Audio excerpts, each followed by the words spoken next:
కడప పుణ్యక్షేత్రమైన జగద్గురు శ్రీ ముదిర్వాట్ పోతులూరి వీరబ్రహ్మేంద్ర స్వామి మఠం 12వ మఠాధిపతిగా శ్రీ వీరధర్మజ వెంకటాద్రి స్వామి వారి పట్టాభిషేక మహోత్సవం రేపు వైభవంగా జరగనుంది.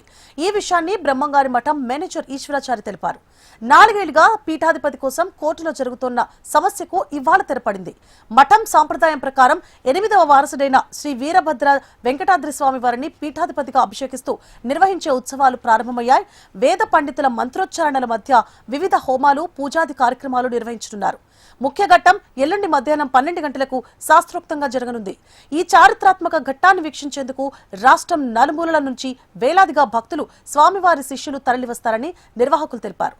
భక్తుల రద్దీని దృష్టిలో ఉంచుకుని బ్రహ్మంగారి మఠం దేవస్థానం దగ్గర సందర్శకుల సౌకర్యార్థం అన్ని ఏర్పాట్లు పూర్తి చేసినట్లు మేనేజర్ ఈశ్వరాచారి వెల్లడించారు.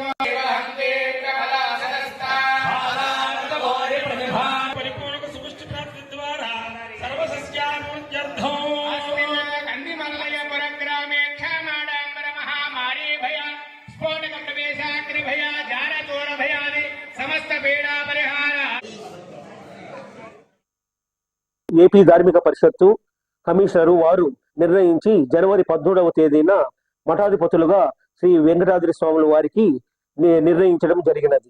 ఈ యొక్క నిర్ణయంలో 26 ఫిబ్రవరి తారీఖున స్వాముల వారు పట్టాభిషేకితులవుతారు. వారు వీరధర్మజ వెంకటాద్రి స్వాముల వారిగా నామకరణం చేయబడినది. ఈ యొక్క నామకరణం చేయబడినటువంటి పీఠాధిపతులలో 8వ తరము 12వ పీఠాధిపతులుగా నిర్ణయించడం జరిగినది. 26 ఫిబ్రవరివ తేదీ స్వామివారి పట్టాభిషేకితులు అవుతారు. స్వాముల వారి దర్శనార్థమై వచ్చేటటువంటి భక్తులకు గాని, స్వాముల వారు కొత్త నూతన మఠాధిపతుల వారిని దర్శించుకోవడానికి వచ్చిన భక్తులకైతేనేం గాని అన్ని విధాల డెకరేషన్ గాని, నీటి సౌకర్యం గాని, పెరుగు మజ్జిగ సౌకర్యం గాని, మరియు అన్న ప్రసాదాల వితరణ గాని అన్ని విధాల ఏర్పాటు చేయడం మఠం తరపున ఏర్పాటు చేయడం జరుగుతున్నది.